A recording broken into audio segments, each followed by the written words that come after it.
Hoje com o pastor Joseph Prince. Hey, Igreja New Creation!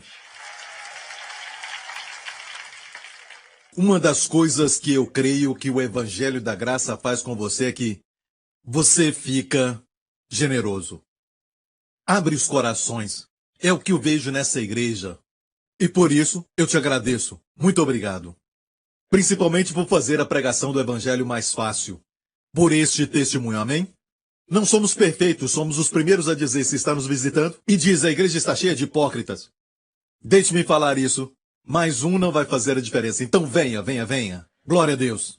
Ok? Na verdade, o mundo inteiro está cheio de hipócritas. Ok? Então, eu quero até falar sobre isso hoje, porque eu penso que algo sobre essa tal de hipocrisia que traz uma grande resposta da parte de Jesus, de todos os pecados que Jesus publicamente repreendeu e expôs nos evangelhos, foi este. Se você observar muito bem, você não pode encontrar e nem ler em algum lugar que ele repreendeu os cobradores de impostos, os pecadores, até as prostitutas naqueles dias. Não dá para encontrar isso, que ele os repreendeu. Mas ele repreendeu os fariseus que se achavam justos, porque a hipocrisia revela aquela ira nele. Nós vamos ver por que isso acontecia com o Senhor. E você vai ver como amável ele era. Era tudo por amor, ok? Mas antes disso, eu gostaria de dizer que, durante essa viagem, eu tive o privilégio de mostrar pela primeira vez o vídeo que eu preparei durante muito tempo para mostrar para vocês, porque é baseado numa revelação que Deus me deu anos atrás, em Israel, e é sobre Jesus no Monte das Bem-aventuranças. Enquanto ele estava ali pregando sobre as bem-aventuranças, ele limpou um leproso. E pela primeira vez, o mostramos lá, porque só ficou pronto quando eu estava lá em Israel. Ele ficou pronto bem em cima da hora. E eu recebi 2 dias antes de mostrá-lo. Pela primeira vez vou mostrar para você, mas antes disso, quero te mostrar um pouco a história desse vídeo. Eu creio que esse vídeo revela, de uma certa forma, a amabilidade do Senhor Jesus Cristo. Sabe que, sempre quando vamos a Israel, eu falo com as pessoas, procure Jesus. Os guias podem te falar dos fatos e até os detalhes daquele lugar, te falar sobre a história do mesmo. Ele pode ter até muito conhecimento sobre o Jesus histórico, certo? Mas muitos deles não são salvos. Então você deve olhar para esses lugares e ver Jesus. Amém. Ver sua beleza, sua glória, sua excelência. Amém. E um dos meus lugares favoritos é o Monte das Bem-aventuranças. E aqui está uma foto dessa montanha aqui. E aqui foi o lugar onde... E isso é confirmado, o exato lugar, ok? E há estudos que revelam isso tudo. E não somente isso, é um lugar com uma acústica quase perfeita. Nós já fizemos alguns experimentos com os pastores ali. Dá para ver a plantação de bananas? Aquela plantação ali embaixo? É ali que as pessoas estavam, as multidões. Você vê onde estão essas pedras? Foi onde Jesus se assentou. Agora, ele pode ter se assentado em uma dessas pedras. Não há muitas pedras ali, neste lugar, mas talvez se assentou ali. E a Bíblia diz que ele subiu em um monte e se assentou. E pregou para as pessoas, bem-aventurados pobres de espírito, porque deles é o reino dos céus. Bem-aventurados pacificadores, certo? Lá naquela montanha, este é o lugar. E tem uma acústica quase perfeita, e tem um estudo que foi feito por uma Universidade da América. Estudaram todo este lugar e descobriram que tem uma acústica quase perfeita. E experimentamos. Colocamos alguns pastores além daquela plantação de bananas. Tem um caminho ali, e eles ficavam ali. Eu também já fiquei ali 1 vez ou 2 vezes. E outro pastor vinha para cá, se assentava numa dessas pedras e falava com uma voz, não gritando, mas uma voz bem alta: bem-aventurados os puros de coração, porque eles verão a Deus. E aquela voz chegava do outro lado do vale. Dá para ouvir a voz. Jesus não precisava de um microfone. O Pai preparou um lugar para ele. Não é incrível? Amém? Este é o lugar do Monte das Bem-aventuranças. Muitos já foram lá. E o que aconteceu foi que, alguns anos atrás, eu estava lá com os pastores, em uma das muitas visitas ali, e eu me demorei um pouco e fui por este caminho. Vamos dizer que eu estava de frente com a plantação de bananas onde as pessoas estavam quando Jesus pregou. Eu deixei os pastores conversando ali, fui por este caminho. E é muito interessante porque quando Jesus limpou o leproso, a Bíblia diz que essa doença da lepra é um tipo de pecado, certo? A lepra é algo que, quando você a contrai, você era lançado para fora do acampamento, você tinha que mudar para um lugar bem longe. Quem assistiu o filme EBU sabe que eles vivem isolados e não podiam estar no meio da multidão. Então, a Bíblia diz que depois que Jesus pregou, ele limpou o leproso. Obviamente, o leproso não estava no meio da multidão, certo? Ele não podia fazer isso, senão ia ser apedrejado. Porque sob a lei, se tocasse no leproso, o leproso era considerado impuro, um tipo de pecado. E se tocasse no leproso, ficava impuro.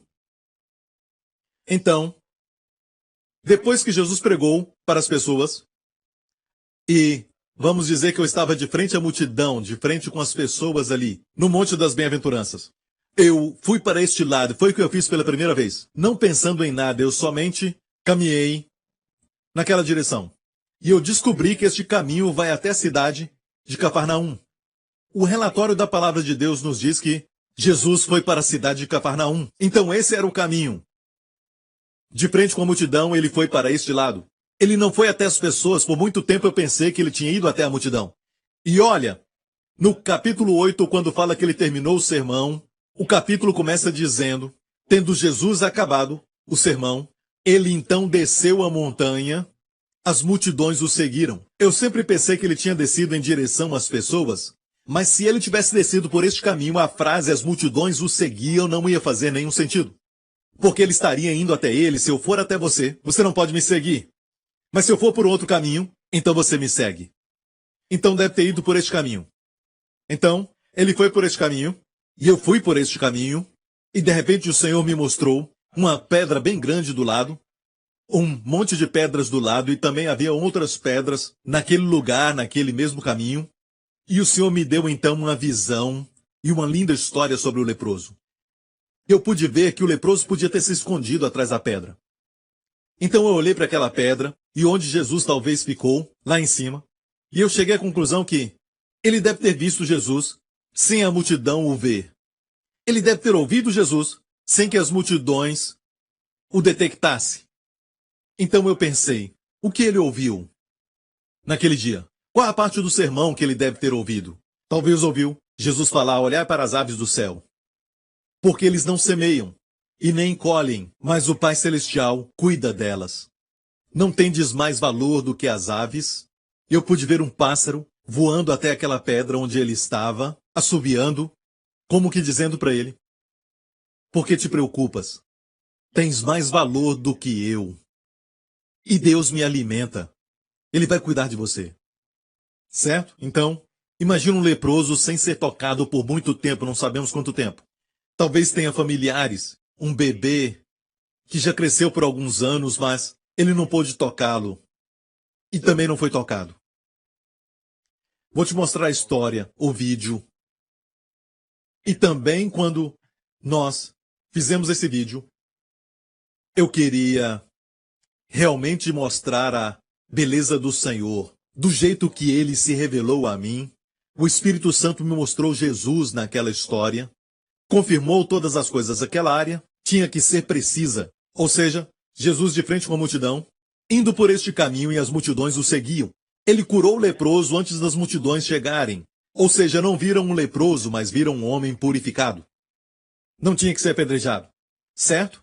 E não somente isso, mas esse local vai diretamente para Cafarnaum, e o próximo milagre foi a cura do servo do centurião em Cafarnaum. Então tudo estava alinhado, ok? Você sabe que durante um culto, há 2 semanas atrás, eu cantei uma canção espontânea no Espírito, e aquela música veio de Deus, veio dos céus, certo? Não é algo que sempre nós recebemos ou até escrevemos isso anteriormente, mas veio espontaneamente a mim para aquele culto. Eu cantei durante o culto, no Espírito, e nós usamos aquela música para este vídeo. Ok? Preste atenção, apaguem as luzes, desfrute. Gostou da última parte? Do coração? Eu gostei de colocar aquilo porque parece que é um piscar de olhos de Deus. Sabe, a Bíblia diz no Salmo 147, sara os quebrantados de coração e lhes ata as suas feridas. Conta o número das estrelas. Chama-as todas pelos seus nomes. Kepler, o astrônomo, muitos anos atrás, mencionou que havia uma certa quantidade de estrelas, não sei qual o número, um tanto de estrelas. Ele falou o número, eu não me lembro, mas ele pensou que haviam só aquelas. Mas hoje, a ciência declara que existem milhões e milhões de estrelas, ainda por descobrir. Milhões delas lá fora. Ninguém pode contar o número das estrelas. E ninguém conhece a profundidade da tristeza de um coração humano. Mas Deus não somente pode contar o número das estrelas, Ele as chama pelos nomes. A ciência só pode dar o nome a algumas estrelas, não pode nomear todas elas, que ainda nem descobriram, mas sabem que existe. Deus as chama pelo nome. E esse mesmo Deus cura o coração quebrantado. Jesus uma vez disse: o Espírito do Senhor está sobre mim para pregar as boas novas aos pobres e curar os quebrantados de coração. O mundo está cheio de pessoas assim. Você pode vê-las sorrindo nas suas brincadeiras, assistindo talvez até uma televisão e muita gargalhada, mas como Salomão falou no livro de Provérbios, até no sorriso o coração está pesado. O mundo está cheio de corações quebrantados. E Jesus veio, ungido para curar o coração quebrantado. Amém? Você o ama? Gostou do vídeo? Glória a Deus. Eu só quero te falar que, quando Jesus curou o leproso, algo aconteceu e nós precisamos entender. E é a mensagem de hoje, que a igreja está em um enigma divino, um paradoxo divino. Vou falar sobre isso hoje. E eu acho que é isso que está causando confusão no corpo de Cristo. Quando Jesus tocou o leproso, no Antigo Testamento, uma pessoa tocar no leproso ia contrair impureza. Mas Jesus não contraiu aquilo, ele expulsou aquilo. Sob a lei, o impuro, tocando no puro, fazia o puro ficar impuro. Mas sob a graça, Jesus, o puro, tocou o impuro, e o impuro ficou puro. Isso é graça. A lei é diferente, completamente diferente da graça. A lei exige, a graça provê. A lei diz: tire as sandálias dos pés, porque o lugar em que estás é santo. Senão vai morrer. Sob a graça, o pai do filho pródigo diz: coloquem sandálias nos pés do meu filho. Ele tem o direito de ficar na minha presença. Amém? Sob a lei, Deus deu os 10 mandamentos no Monte Sinai, no primeiro dia de Pentecoste, que Israel celebrou. 3.000 pessoas morreram. Sob a graça, Deus deu o Espírito e 3.000 pessoas foram salvas no Monte Sião. Os que confiam no Senhor são como os montes de Sião. O desafio que temos hoje, como eu disse antes, é que não entendemos por que a hipocrisia é um pecado que deixa Jesus irado. Eu perguntei uma vez e disse: Senhor, por que tu odeias a hipocrisia tanto? De todos os pecados, como eu disse, ele não repreendeu ou condenou a prostituta, os cobradores de impostos e pecadores. Mas ele era muito duro contra a hipocrisia. Os líderes religiosos daquela época, os fariseus, se achavam muito justos, e Jesus se irava com isso. E ele é o mesmo ontem, hoje e eternamente, amém? Então eu perguntei ao Senhor: por que o Senhor é tão duro contra este pecado de hipocrisia? E sabe o que ele disse? Porque eu os amo. Amo as pessoas. Porque ele amava os fariseus, e eu ainda não compreendi, e ele disse: você não vai saber quanto é amado até que você saiba que eu sei tudo a seu respeito e ainda te amo. Porque quando você está fazendo a parte de um hipócrita, certo? E eu olhei a definição no dicionário sobre hipocrisia, eu sei o que quer dizer, e o dicionário fala que é ser como um ator, pretendendo ser o que você não é. Ok? Como um ator. Você não é aquela pessoa, mas você está pretendendo ser. Ou seja, você está pretendendo ser quem você não é. Está me ouvindo? Você se lembra da história da mulher no poço? Jesus gentilmente a expôs com seus pecados. Por quê? Bem, porque ele queria que ela sentisse o amor. Sempre que pretender ser quem você não é, não sente o amor. Olha, por exemplo, quando você está namorando, você faz o seu melhor, você sempre tenta deixar uma boa impressão. Amém? Você até vigia a hora de ir no banheiro. Não é? Você se comporta e tem educação, não arrota. Amém? Você se esforça muito. É o que acontece na primeira vez, na segunda ou até terceira. Mas depois de se conhecerem, estão num relacionamento sério e até mesmo pensando em casar, você tem que ser você mesmo. Você tem que revelar para a pessoa aquilo que você gosta ou não gosta. Você tem que ter certeza que a pessoa está se apaixonando, ou os dois estão apaixonados. Você tem que se apaixonar com a pessoa verdadeira. Ou então não vai sentir amor. Vamos supor que você está namorando e você não gosta de brócolis, e eu vou usar isso como exemplo, ok? Mas porque a sua namorada ama brócolis, então quando ela te dá um brócolis ou você vai a um restaurante com ela, ela pede brócolis e diz, eu amo brócolis, e você diz, eu também, tudo é eu também, sabe? Este momento é aquele momento que você sabe que antes do casamento, um homem passa a noite inteira acordado pensando o que ela disse.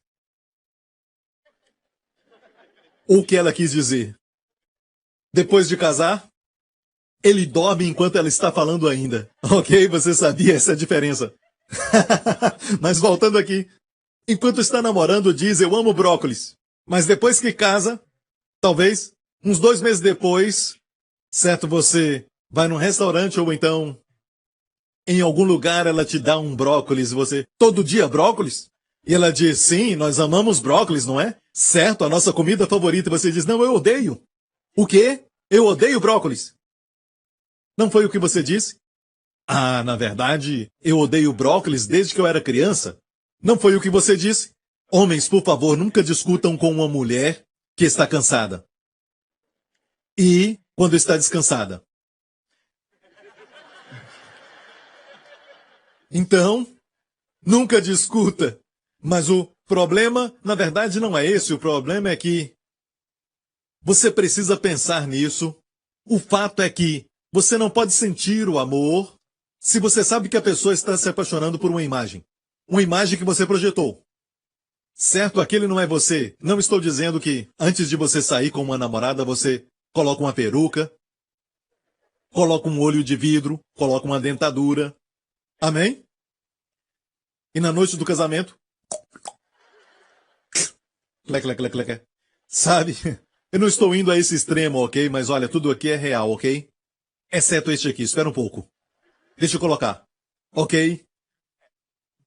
Então, o fato é que você não vai sentir o amor se você acha que a pessoa se apaixonou por uma imagem. O que Jesus fez no poço foi isso. Ele disse à mulher, chama o teu marido e vem. Ela disse, eu não tenho marido. Ele vai falar do pecado dela. Mas olha como ele fez. Como gentilmente. Como com excelência. Foi o jeito que ele fez, tão amável. E bom.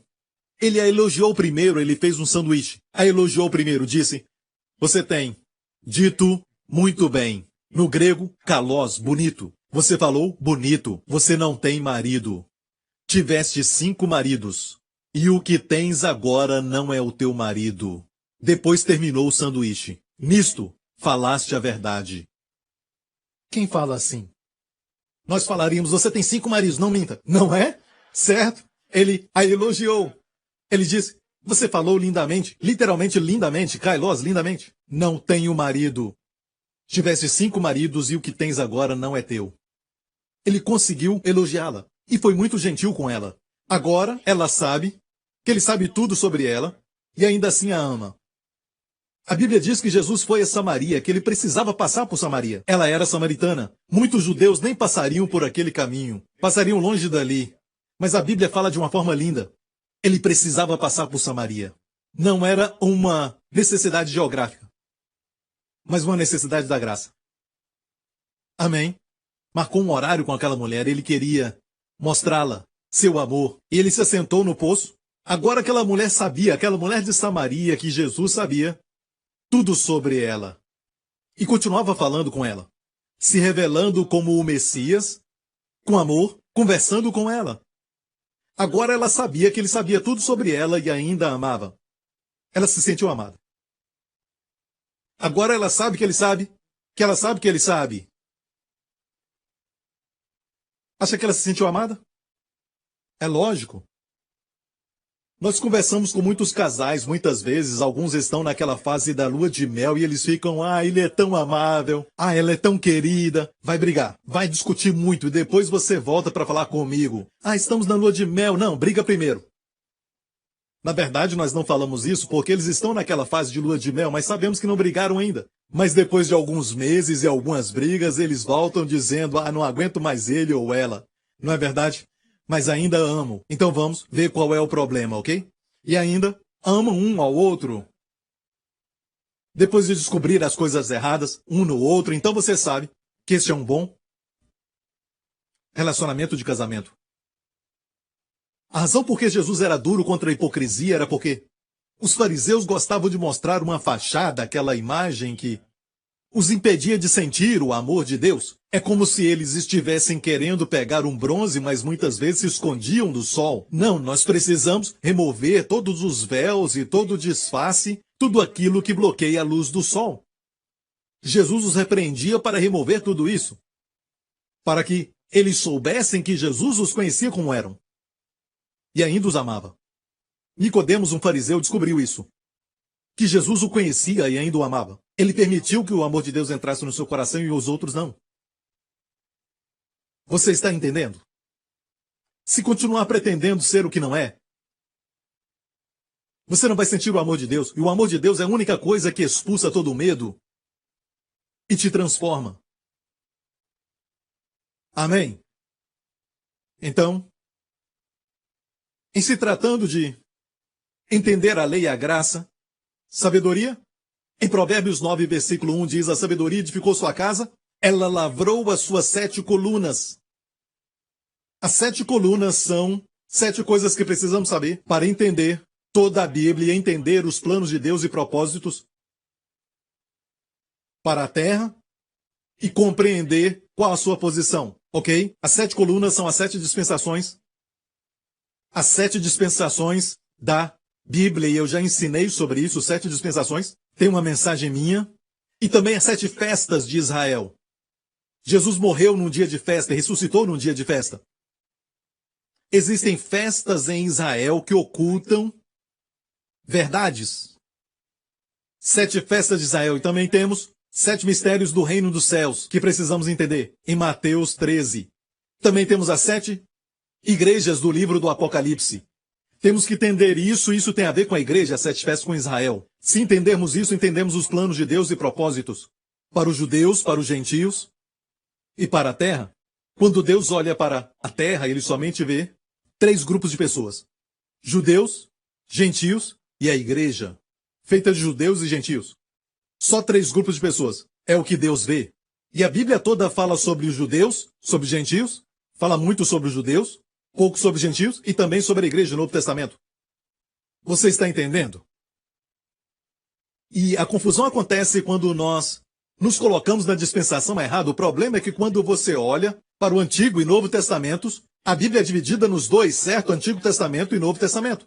O Antigo Testamento fala sobre muitas das dispensações, que são 7, entre elas a dispensação da lei, que durou por 1500 anos, e a dispensação da graça, que tem durado 2000 anos. Qual era a dispensação da lei? Quando Deus deu para o povo de Israel os 10 mandamentos no Monte Sinai, aquilo foi o começo da dispensação da lei, durou 1500 anos até a vinda de Jesus. Mas olha muito bem, não começou quando Jesus nasceu. E mesmo quando ele estava na terra, começou no dia de Pentecostes. Ok? E do dia do Pentecostes até o dia de hoje são 2000 anos. A graça dura mais do que a lei, glória a Deus. Qual é a definição da graça? Hoje tem pessoas que estão tentando redefini-la, mas preste atenção, a Bíblia diz em Romanos 11, e se é pela graça, não é mais da lei ou das obras, se não a graça não é mais graça, se é por obras, não é pela graça, se não obras não é mais obras. Muito simples, ou seja, é um favor absolutamente merecido. Não tem como merecê-la? É pela graça. O oposto da graça são obras. E ainda a graça produz as melhores obras, não obras mortas, mas obras vivas, obras verdadeiras. Aleluia! Vou falar sobre algo que causa confusão na igreja. Por causa disso, alguns começaram a escrever contra a graça extrema. O pastor Prince está pregando a graça extrema e coisas assim, porque eles não compreendem esse paradoxo divino. Deixe-me explicar. Em Provérbios 17, verso 15, diz assim: o que justifica o ímpio e o que condena o justo, tanto um como o outro, são abomináveis ao Senhor. Sabe o que é uma abominação? Há pecado. Todos nascemos em pecado. Antes de fazer algo, nascemos em pecado. Por causa do pecado de Adão. Está no sangue. Ok? Mas também existe transgressão. Quando você quebra uma lei que sabe, é conhecido como transgressão. Tem iniquidade que passa do pai para o filho. Iniquidade ou perversão da natureza. E tem abominação. A abominação é a pior coisa. É aquela coisa que é abominável. Não é homem da neve, mas é abominação. Algo terrível, a pior coisa, ok? Agora, de acordo com esse verso, o que é? Que é abominação ao Senhor? Ambos, os dois. Se você justificar o ímpio, vamos dizer que é uma pessoa má, uma pecadora, mas você a justifica. Você fala como se ela fosse uma pessoa justificada, uma pessoa justa. Isso é abominação. Do outro lado, aquele que condena o justo, vamos dizer que é uma pessoa justa e você a condena, também é abominação ao Senhor. Você está ouvindo? E sempre pensamos nas outras pessoas, certo? Mas e você? Se você é um pecador e se justifica a si mesmo como os fariseus, eu não preciso de nenhum salvador, ok? Eu sou uma pessoa justa. Eu cumpro a lei, eu não faço coisas erradas. Está justificando o ímpio, está justificando o pecador, você é um pecador. Mas, se você é um pecador, Jesus disse, eu sou um salvador. Mas você não entende, eu sou um péssimo pecador, ele diz, eu sou um grande salvador. Mas você não sabe, o meu pecado é muito profundo. Ele diz, o meu amor vai mais fundo ainda. Mas você não entende, o meu pecado é grande. Ele diz, a minha graça é maior. Quando você reconhece que é um pecador, Jesus diz, eu sou um amigo dos pecadores. Sou o salvador dos pecadores. Mas se diz, eu estou bem, estou bem. Eu não vim para quem está bem, eu vim para quem diz que é pecador. Ele disse, os que estão bem não precisam de médicos, mas os doentes sim. Jesus disse. E se você assumir essa posição, você está justificando o pecador, que seja você mesmo. É uma abominação. Se você ainda não é salvo. Do outro lado, agora que você é salvo, o sangue de Jesus já te limpou. Amém? E a Bíblia diz o que você é. Em 2 Coríntios 5, 21, você já conhece este verso. Olha o que aconteceu na cruz. Aquele que não conheceu o pecado, se fez pecado, certo? Para que nele fôssemos feitos o quê? A justiça de Deus nele. O que somos? A justiça de Deus nele. Mas, se você condena o justo, até condenando a si mesmo, você se condena. Quando Deus te fez justo e você se condena, você acha que é terrível? Um pecador, sou isso e aquilo, e condena a si mesmo, é abominação ao Senhor. Já pensou nisso? O que Deus purificou, não considere impuro, incluindo você mesmo. O problema é que isso é hipocrisia, pretendendo ser quem você não é. É um pecador, mas não quer admitir que é um pecador. Então fala de leis e fala de moralidade, sobre a sua posição, sobre a sua família, tentando ser alguém dentro da sociedade, só para esconder o fato de que é um pecador. Mas Deus diz que você é um pecador, mas não há problema, ele enviou Jesus para ser o Salvador. Jesus é o Salvador dos pecadores. Se você não é um pecador, não qualifica. Amém? Não está qualificado para o seu poder. O leproso tinha direito à sua graça, sabe por quê? Porque ele era um leproso. Hã? De fato, ele sabia que o Senhor era capaz. Ele só não sabia que o Senhor queria usar o seu poder para abençoá-lo. Por isso disse, se tu queres, podes me tornar limpo. Ele não duvidou da habilidade, duvidou da vontade. E o Senhor a confirmou dizendo, eu quero. E olha, Jesus tocou nele, não precisava tocar nele. Ele não disse, Senhor, se quiseres, toque em mim. Mas Jesus sempre excede as nossas expectativas. Ele sempre faz além do que pedimos. Amém. Eu pedi ao Senhor uma esposa. Ele me deu Wendy. Onde você está, amor? Amém? Amém? Eu pedi para Deus um ministério. E Deus me deu uma super igreja.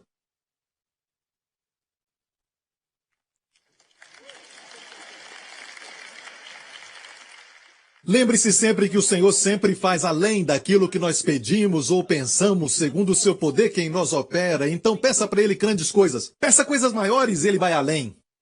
Não peça por coisa pequena, não peça um trabalho, mas peça uma profissão.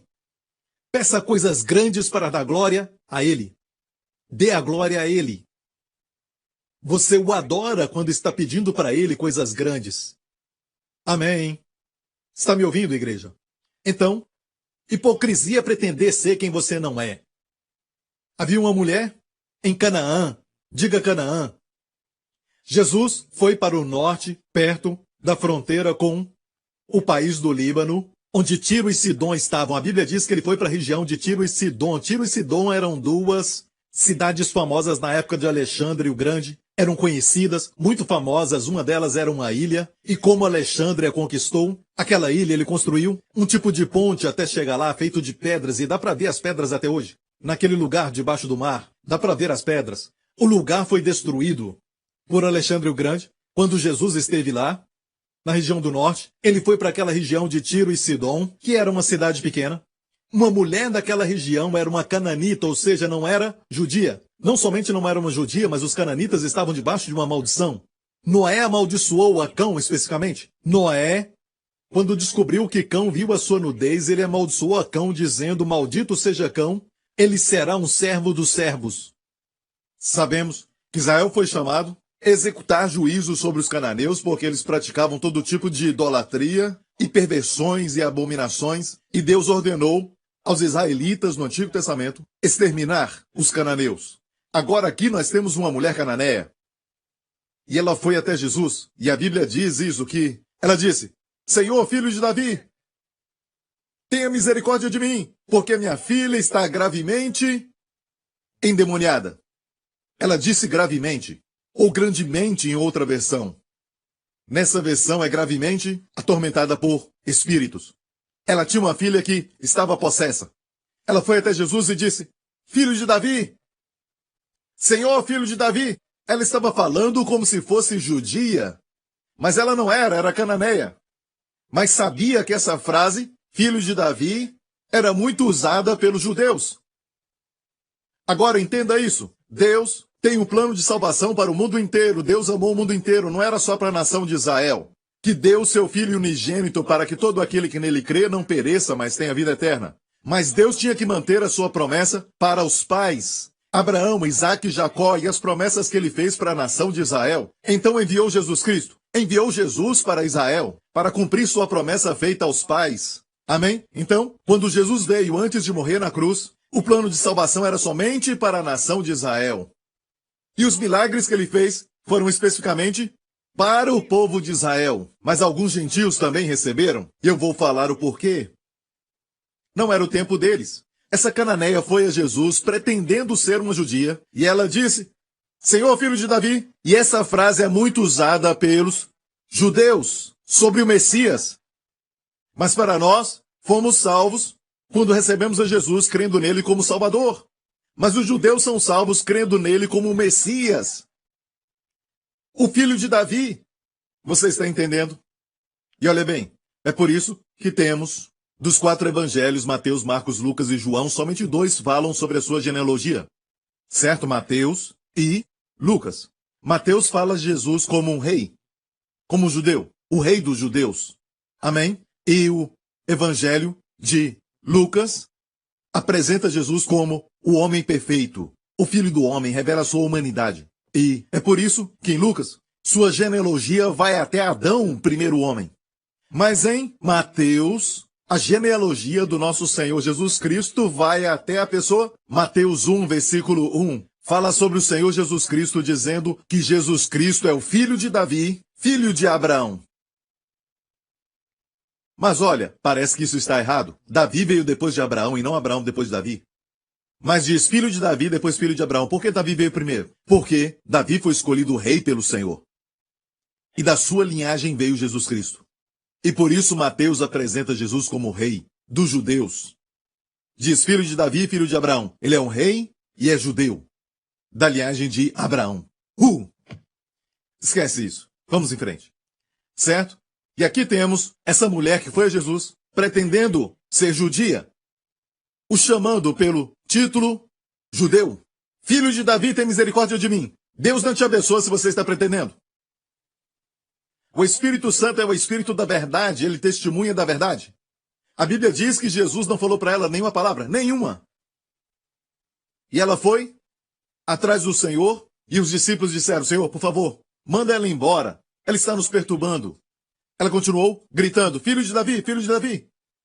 E o Senhor disse isso, não foi enviado, a não ser para as ovelhas perdidas de Israel. Ouviu isso?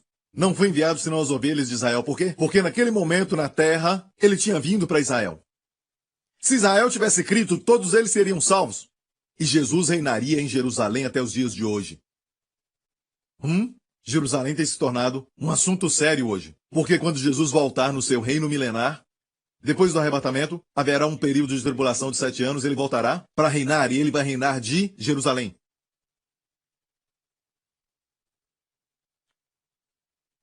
Aquela mulher então pretendia, e ela continuava clamando e dizendo aquelas palavras para Jesus, e os discípulos falaram, manda ela embora. Por isso ele disse aquelas palavras sobre Israel.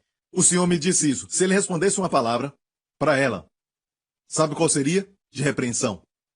Porque uma cananeia, baseada na sua origem, não teria importância para o Senhor. Então, a única coisa que ele poderia falar seria condenação e repreensão. Mas pela sua misericórdia não falou nada. Amo o Senhor. Ele respondeu, não fui enviado a não ser as ovelhas perdidas de Israel. Agora ela muda e não fala mais filho de Davi, desesperada. Ela para de falar filho de Davi e ela diz então, Senhor. Todos podem chamá-lo de Senhor. Ela parou de falar filho de Davi. Senhor, por favor, me ajude. E o Senhor virou para ela. Não era tempo de ajudar os gentios, não era tempo dos gentios. Mas o Senhor abriu um parênteses. O Senhor disse, não é certo pegar o pão dos filhos. E eu quero dizer isso. Se você vivesse na época de Jesus ou do Antigo Testamento, sabe como os judeus nos chamavam? Cães. Que elogio a todos nós.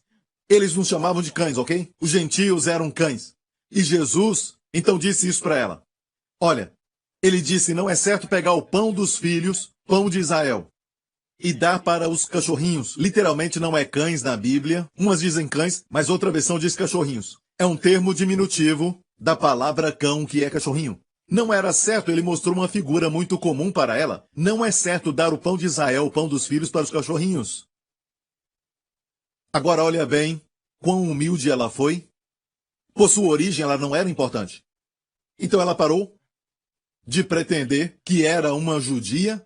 Ela se humilhou e disse, Senhor, ajuda-me. Se humilhou mais e disse, sim, eu concordo.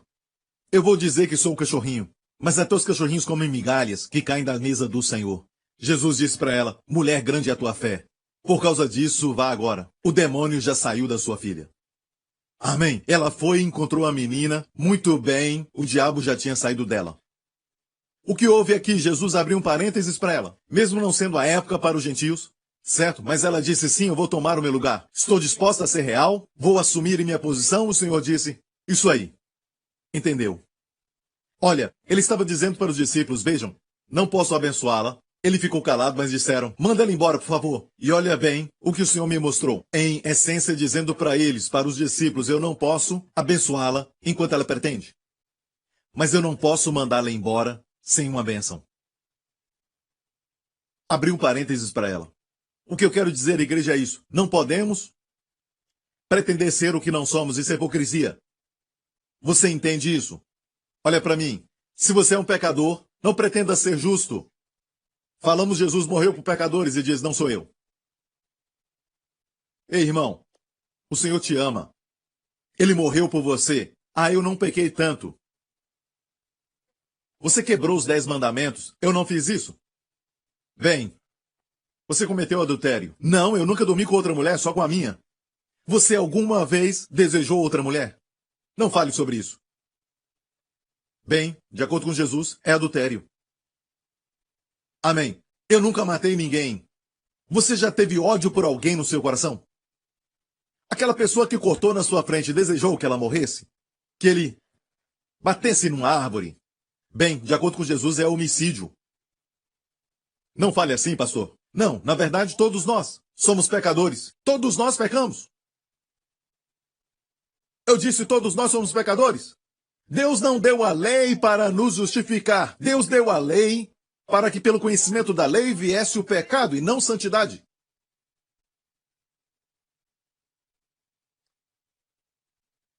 Estão ouvindo, igreja?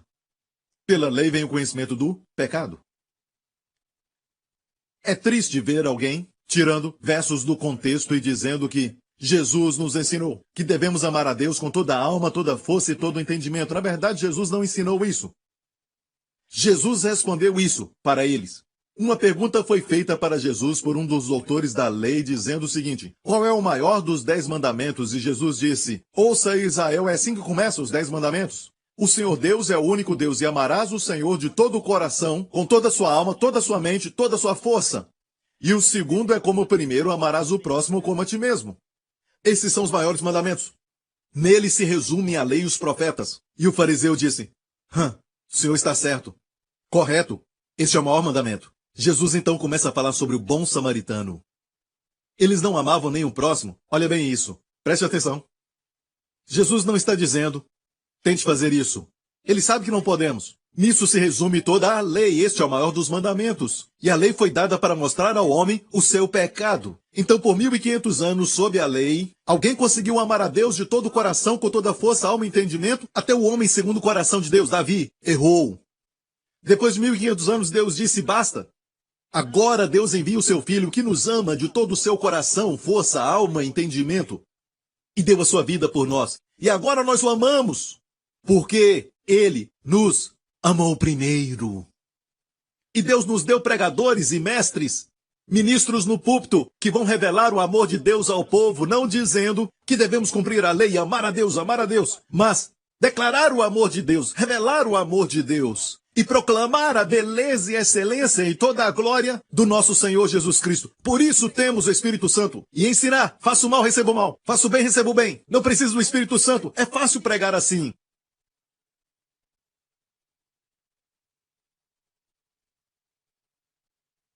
Precisamos do Espírito Santo e da sua unção para proclamar a amabilidade do Senhor Jesus. Para demonstrar a graça de Deus. E o amor de Deus. Amém? Mas nós nos condenamos. Isso falam antes de você ser salvo. Se você é um pecador, seja honesto. Diga, eu sou um pecador. Isso não é problema para Jesus, mas de fato, você se qualifica para um Salvador. Certo? Agora você é salvo. Olha isso, não é hora de olhar o celular.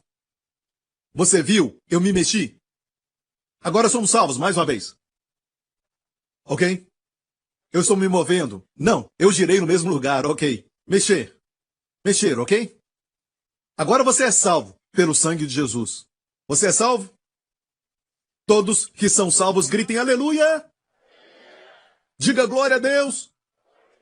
Agora que você é salvo. O que você é? Você é a justiça de Deus em Cristo. Certo? O que é abominação agora? Você condenar o justo. Até a autocondenação. Está me ouvindo? Ir a Deus e dizer, Senhor, eu não peço muito, mas sinto essa dor, Senhor, está me incomodando. Mas, Senhor, se é do teu agrado deixar que uma migalha caia da tua mesa, eu me considero como um cachorrinho. Pior do que isso, Senhor, eu assumo o lugar de uma pulga. Acha que isso é ser humilde? Isso é abominação ao Senhor, está me ouvindo? Veja, do jeito que oramos hoje é diferente do Antigo Testamento. No Antigo Testamento oravam a Deus como aquele cara que pediu a Deus o seguinte, Senhor, tem misericórdia de mim. Jesus falava de duas pessoas, um era o fariseu e o outro o cobrador de impostos. Ambos foram a Deus, certo? Eles estavam no templo e o cobrador de impostos não olhava para cima e dizia, ó Deus, perceba, Deus, ele chamou Deus, Deus, tenha misericórdia de mim, um pecador. E este outro, a Bíblia diz, gosto disso, orou para ele mesmo, orou para ele. Senhor, te agradeço que eu não sou como esse pecador. Jejuo 2 vezes por semana. Sabe, eu faço isso e aquilo. E a Bíblia diz que este outro homem, o primeiro, foi para a sua casa justificado. Mas é uma oração do Antigo Testamento. Hoje não falamos, ó Deus, falamos Pai. Temos hoje o espírito de adoção. No Antigo Testamento tinha um espírito de escravidão. Temos outro espírito. Amém? Dizemos Pai. Sabe o que quer dizer orar em nome de Jesus? Jesus disse até agora, não pediste nada no meu nome. Espera um pouco. O que ele estava falando no cenáculo, quando ele disse até agora não pediste nada no meu nome? Talvez os discípulos estavam fazendo a oração do Pai Nosso durante aqueles dias, mas a oração do Pai Nosso, por mais linda que seja, para o seu tempo e época, Jesus mesmo disse, no cenáculo, até agora não pediste nada no meu nome. Então a oração do Pai Nosso não quer dizer orar no seu nome. Até agora não pediste nada no meu nome. Então as orações do Antigo Testamento não é orar em nome de Jesus. Um novo tipo de oração foi instituído. Ele diz, até agora não pediste nada em meu nome.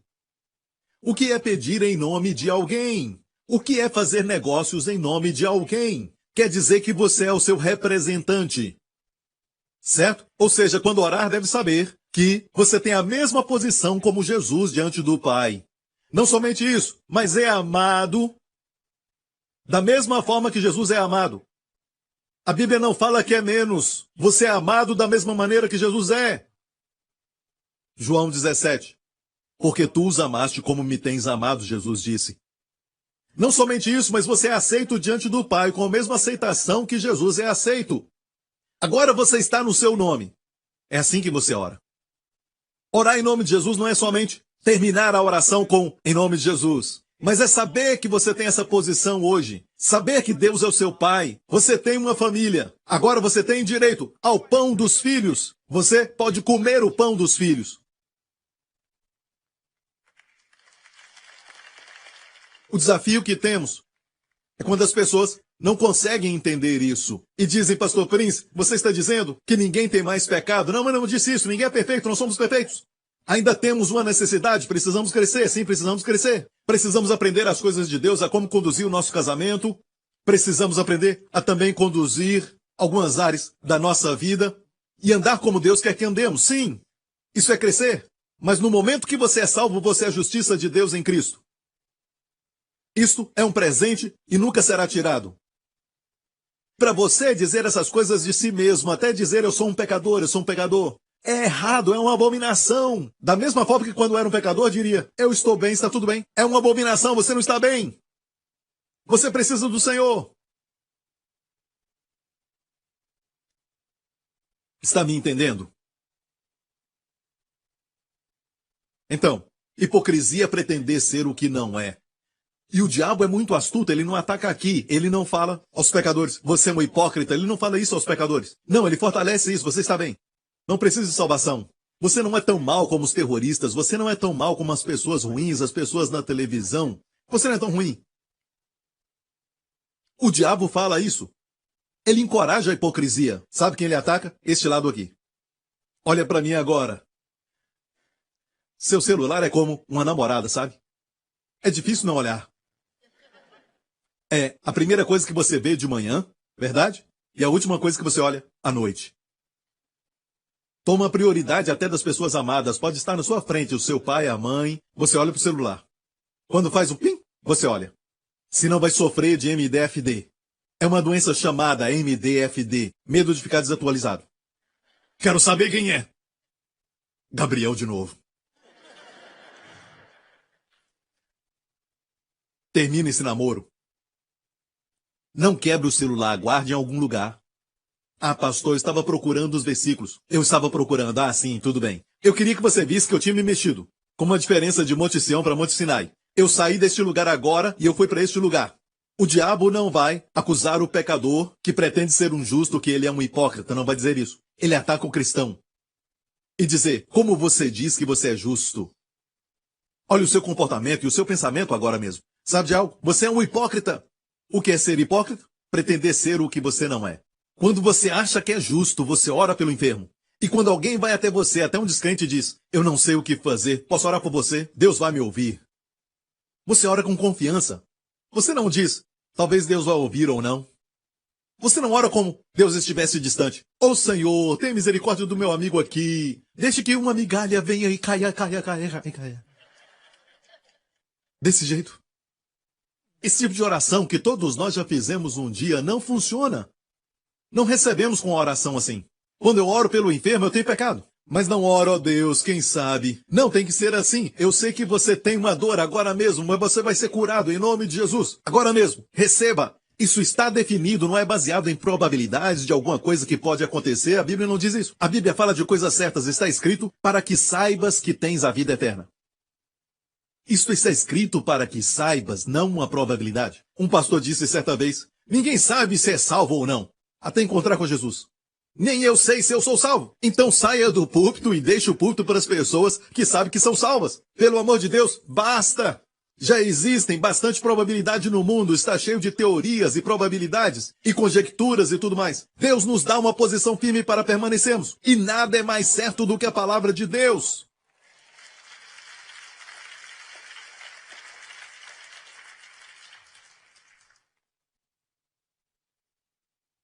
O diabo vai vir e dizer, como pode agir? Como se Deus ouvisse sua oração. Olha o que você fez ontem, olha agora mesmo o que você pensou. Como você acha que é um homem justo? Você é um hipócrita. Quando na verdade, hipocrisia é o quê? Pretender ser o que você não é. Você é justo, não é? E quando você age como justo, e age com ousadia, porque a Bíblia diz que o justo é ousado como leão, você age como justo e ousado, o diabo diz que você é um hipócrita, mas é o oposto. Na verdade, isso é hipocrisia. Ó Deus, tu sabes que eu não sou bom. Eu não mereço nenhuma das suas bondades e misericórdia, não é verdade? Certo? Deus tem misericórdia, tem que ter cuidado quando orar e pedir por misericórdia e misericórdia o tempo todo. Por quê? Você retira o que Jesus fez. Se o meu filho se assentar na mesa e olhar para mim, Abba, ele me chama de Abba, sim? Posso pegar o pão? Coma! Eu posso, por misericórdia. Posso comer só um pedaço, só um pedaço, só um pedaço. Vou dizer, querida, vem aqui. O que você está ensinando a ele? Algo está errado, meu filho está quebrado. Na verdade, eu tenho que ensinar meu filho a dizer obrigado. Certo? Agradeça ao Senhor pela comida, agradeça seu pai pela comida, certo? Temos que ensinar isso. Temos que ensinar a agradecer, porque muitas vezes não sabemos agradecer. Certo? Mas tudo bem, porque nós sabemos qual é o nosso lugar. Algumas crianças nem falam nada, só chegam e dizem, comida. Certo? Mãe, quero mais. Certo? Criança age assim. Não sabemos o que quer dizer orar em meu nome. Em meu nome quer dizer minha posição, meu lugar. Saber que é amado e é aceito com a mesma aceitação de Jesus. Isso é orar em seu nome. Até agora, nenhum judeu tinha orado assim. E Jesus disse isso. Até agora não pediste nada em meu nome. Aconteceu uma mudança. Veja, as pessoas olham para minha ênfase na graça e no Novo Testamento e dizem, Pastor Prince prega sobre Paulo, e Paulo é maior do que Jesus. Sabe por quê? Porque dizem que Mateus, Marcos, Lucas e João são irrelevantes. Eu nunca disse nada disso, eu disse que há um lugar. E eu prego muito sobre o Antigo Testamento, vocês que me conhecem sabem que eu prego muito sobre isso. Por causa do Novo, você pode falar sobre o Antigo e trazer os tesouros do Antigo. Amém? O antigo é o novo escondido. O novo é o antigo aberto. No antigo, o novo está selado. No novo, o antigo é revelado. Quando conhece o novo, o antigo é revelado. Então o que eles estão dizendo é, eu creio nas palavras de Jesus em Mateus, Marcos, Lucas e João. Mas você precisa entender e ler um contexto. Quando ele veio, tinha muita coisa que ele não podia dizer. Jesus disse isso no final do seu ministério, poucas horas antes de ser crucificado. Ele disse na Páscoa, à noite, lá no cenáculo, depois de tudo o que aconteceu no seu ministério, muitos capítulos, sua vida, no final dela, ele disse isso. Há muitas coisas que quero dizer para vocês, mas ainda não são capazes. Mas quando o Espírito Santo vier, ele vos guiará em toda a verdade.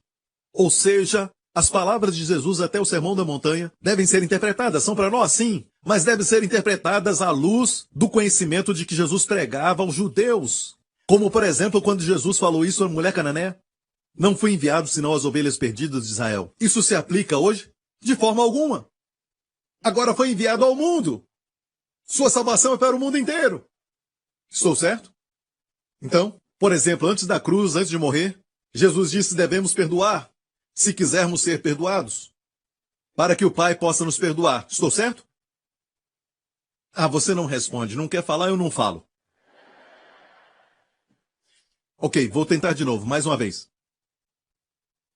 O que Jesus disse sobre a lei? Nos 4 evangelhos, Mateus, Marcos, Lucas e João, certo? O que ele disse não está em todos os evangelhos. O que ele disse? Perdoai, para que o Pai possa perdoar. Mas, quando Paulo escreveu em Efésios e Colossenses, Paulo disse, perdoai, porque Deus já vos perdoou. O motivo é diferente. E não é Paulo contra Jesus, aqui é Jesus antes de morrer e ressuscitar. E as palavras de Paulo que ele falou em Efésios e Colossenses, em Gálatas, não são as palavras de Paulo, mas as palavras do Cristo ressurreto, assentado à direita de Deus. Ele deu essas palavras para Paulo. Mateus, Marcos, Lucas e João são as palavras de Jesus na terra, ministrando como o Messias para as ovelhas perdidas de Israel. Amém? A maior parte. E muita coisa se aplica a nós hoje, sim. Mas olha bem, eu disse, muita coisa se aplica para nós hoje. Mas deve ser interpretado à luz do Novo Testamento. E as palavras de Paulo não são as palavras de Paulo, mas as de Jesus quando morreu e depois ressuscitou dos mortos, depois de subir e ser glorificado à direita de Deus Pai. Ele inspirou Paulo. Por isso ele disse, tenho muito que falar no cenáculo. Mas quando o Espírito Santo vier, ele estava falando também sobre o ministério de Paulo.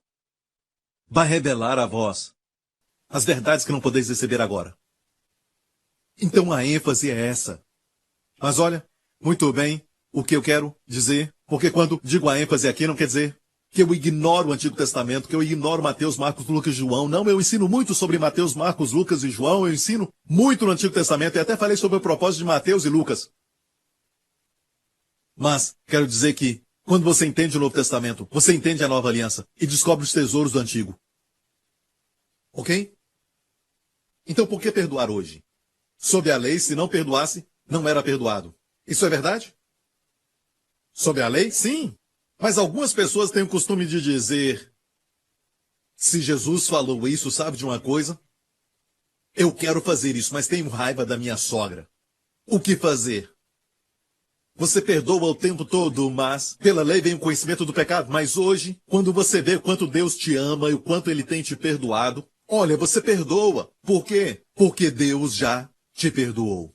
Precisamos que pastores e pregadores e ministros ministrem o quanto Deus já te perdoou. Quando você descobrir o quanto Deus te ama e como Ele já te perdoou, você vai perdoar. A razão de haver muita falta de perdão na igreja não é porque está faltando a pregação sobre santidade. A razão de haver, muitas vezes até falta de perdão dentro da igreja, é porque o amor de Deus e o perdão de Deus não tem sido pregado na sua plenitude o tempo todo, com as suas ramificações eternas. Você entendeu? Aleluia.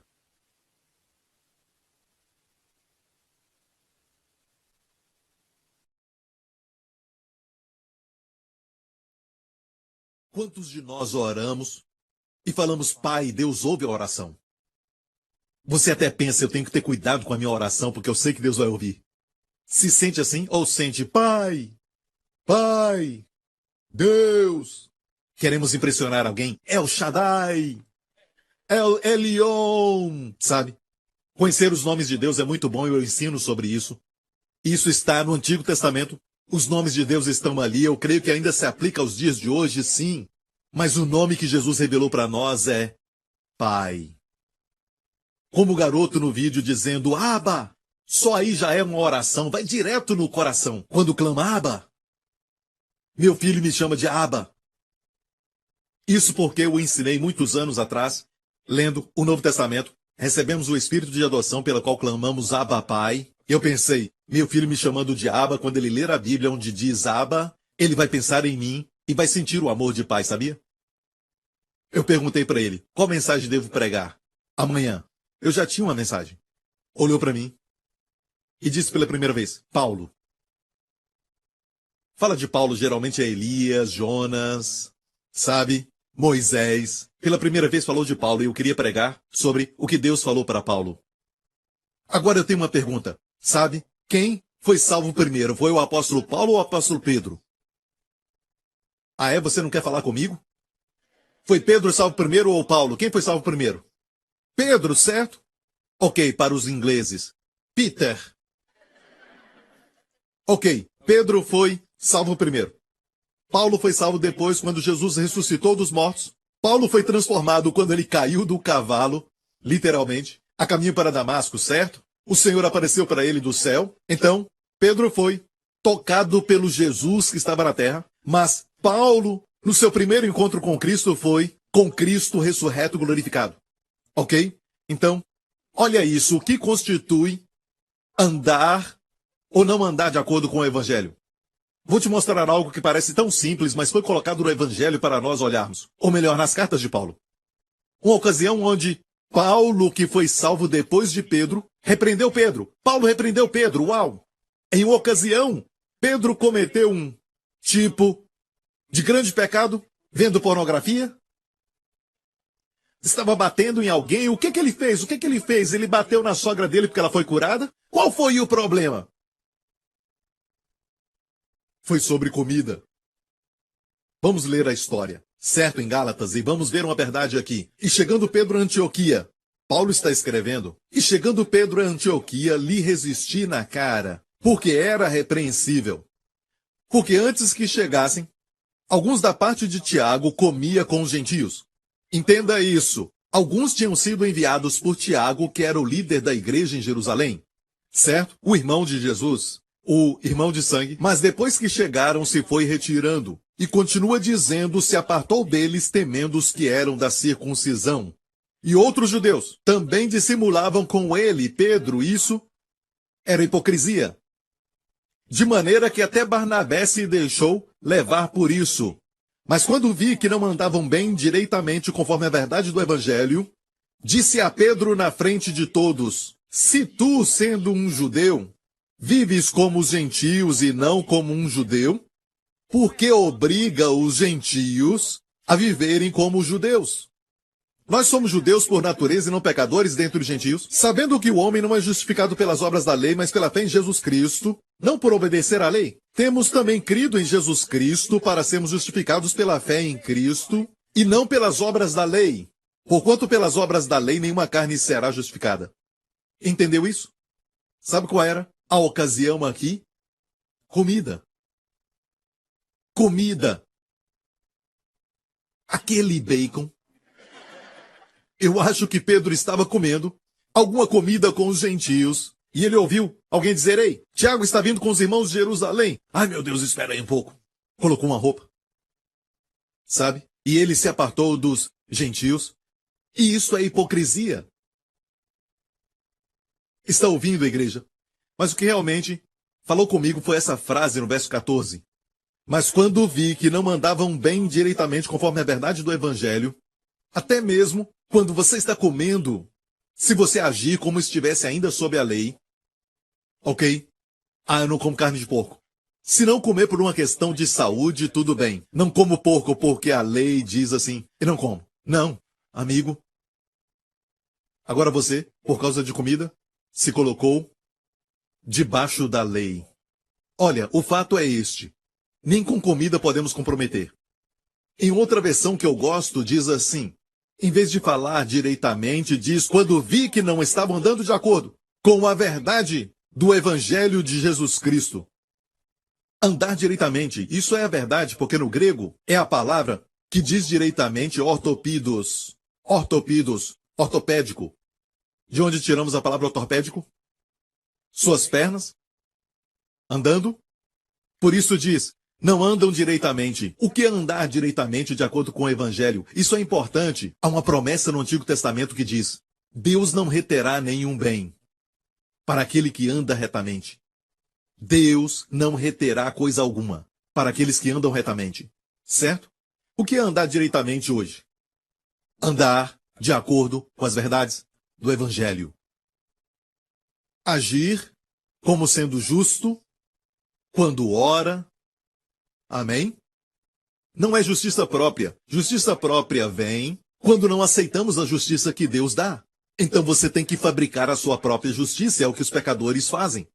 Deus odeia justiça própria.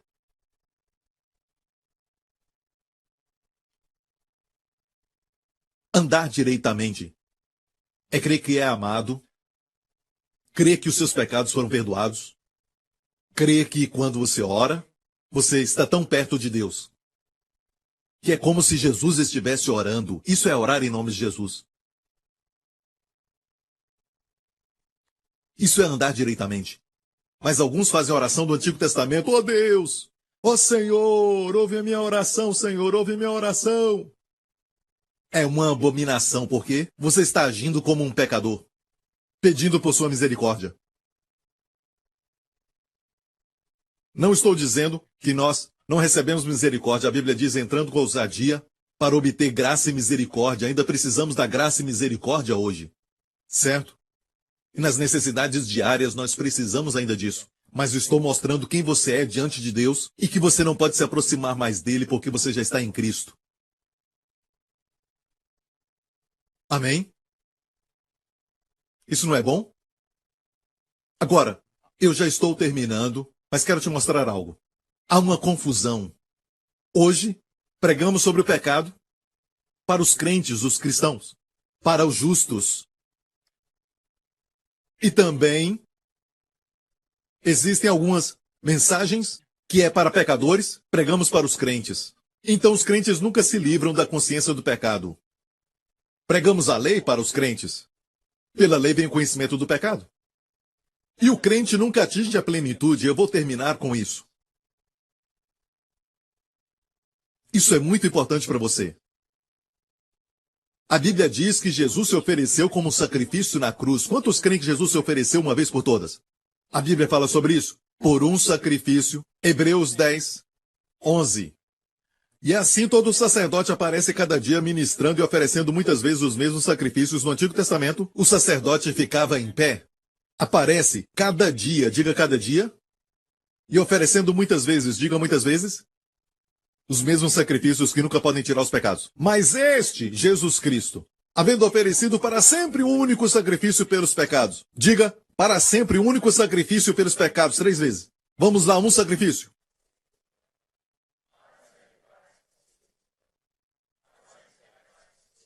Você falou 3 vezes, mas foi só um sacrifício, ok? Não esqueça, foi um sacrifício para quanto tempo? Sempre. Então compara com oferecendo muitas vezes e Jesus ofereceu um sacrifício só. E o efeito daquele é para sempre. Em vez de se apresentar diariamente, ele se assentou. Acabou a obra. Qual é o resultado? Olha o verso 1. A Bíblia diz, porque tendo a lei a sombra dos bens futuros, e não a imagem exata das coisas, nunca pelos mesmos sacrifícios que continuamente se oferecem cada ano, pode aperfeiçoar os que eles se chegam. Aperfeiçoar a consciência. De outra maneira, teriam deixado de se oferecer, ou seja, se aqueles sacrifícios do Antigo Testamento funcionassem, se o sangue de bode de touros funcionasse, uma vez, não precisava oferecer outra vez. Por quê? Uma vez purificados os ministrantes, nunca mais teriam consciência de pecado. Certo? Agora, será que Jesus se sacrificou uma vez por todas e nos purificou para sempre? Funcionou? Você concorda com isso? não deveríamos ter o quê? Nenhuma consciência de pecado. Eu estou lendo uma Bíblia diferente? Você está vendo aquilo que eu estou mostrando? Estamos lendo a mesma Bíblia, é a Bíblia, não é? Então aqui no Novo Testamento, Deus diz pelo conhecimento de andar sem a consciência do pecado, você está, na verdade, dando glória para aquilo que Jesus fez. Estou certo?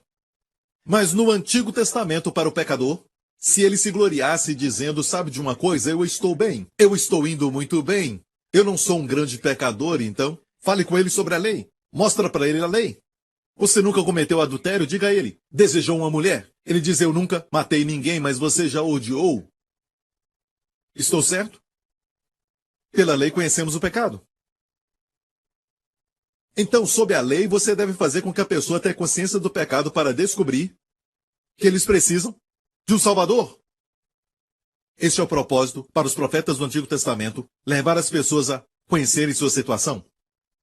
Algumas mensagens que Jesus também pregou foi para mostrar a situação que eles estavam.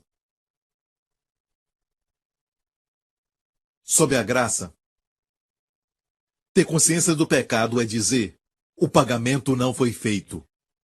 Se você souber o valor de Jesus Cristo, aquele homem, se descobrir o seu valor, o valor que ele tem diante do próprio Pai, é como se Deus tivesse pagado.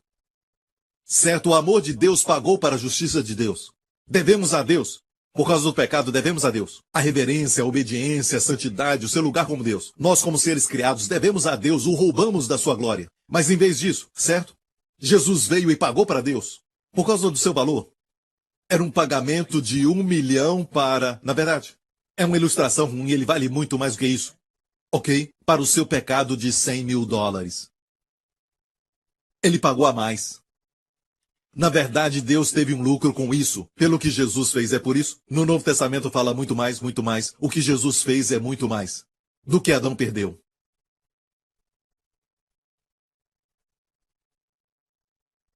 E se a verdade fosse pregada para nós sem nenhum desvio, claramente, incondicional, pura, o evangelho pregado puramente, nós então iríamos a ele com ousadia. Iríamos a Deus e diríamos, Pai, eu te agradeço. Te agradeço por me amar. Não iria a Deus com aquele espírito de servo, mas de filho. Abba, obrigado. Obrigado, Abba. E Abba, porque estou aqui, te agradeço pelo o pão, Senhor, da cura. Certo, aquele pão é o pão da cura para os filhos. Eu vou pegar isso, Senhor, e vou pegar aquilo também. Quanto mais você recebe dele, mais ele fica alegre. Por quê? Porque ele se agrada da fé. Amém? Uma declaração de Jesus contra os discípulos, que ele sempre falava para eles, ó homens de pequena fé, ó homens de pequena fé, homens de pouca fé. Por quê? O amor é a mão que dá e a fé é a mão que recebe. Se você entender isso, vai ser abençoado, vai se encorajar, até nas suas repreensões. Porque são boas. O que ele diz quando ele fala, ó homens de pouca fé, está dizendo, eu tenho tanto. Por que você pede tão pouco?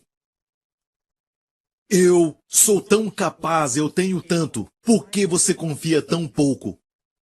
Oh! Isso nos encoraja. Até na repreensão somos encorajados. Amém? Então se achegue a Deus sem medo. Diga a Deus, obrigado por me amar tanto. Pai, nessa próxima semana, você pode pedir tudo o que quiser para Deus. Amém? E confiar que você está tão perto dele como Jesus está. Quando você assume o papel de pecador, pretendendo ser humilde e coisa desse tipo, é abominação, pois pretende ser o que não é. Não condene o justo. Não se condene. É abominação. Aprendeu algo hoje?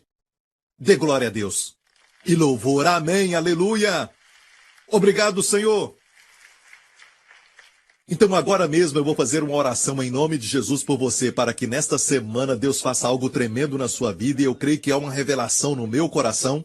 Amém. E a razão de nós orarmos não é para nos aproximarmos, porque já estamos perto.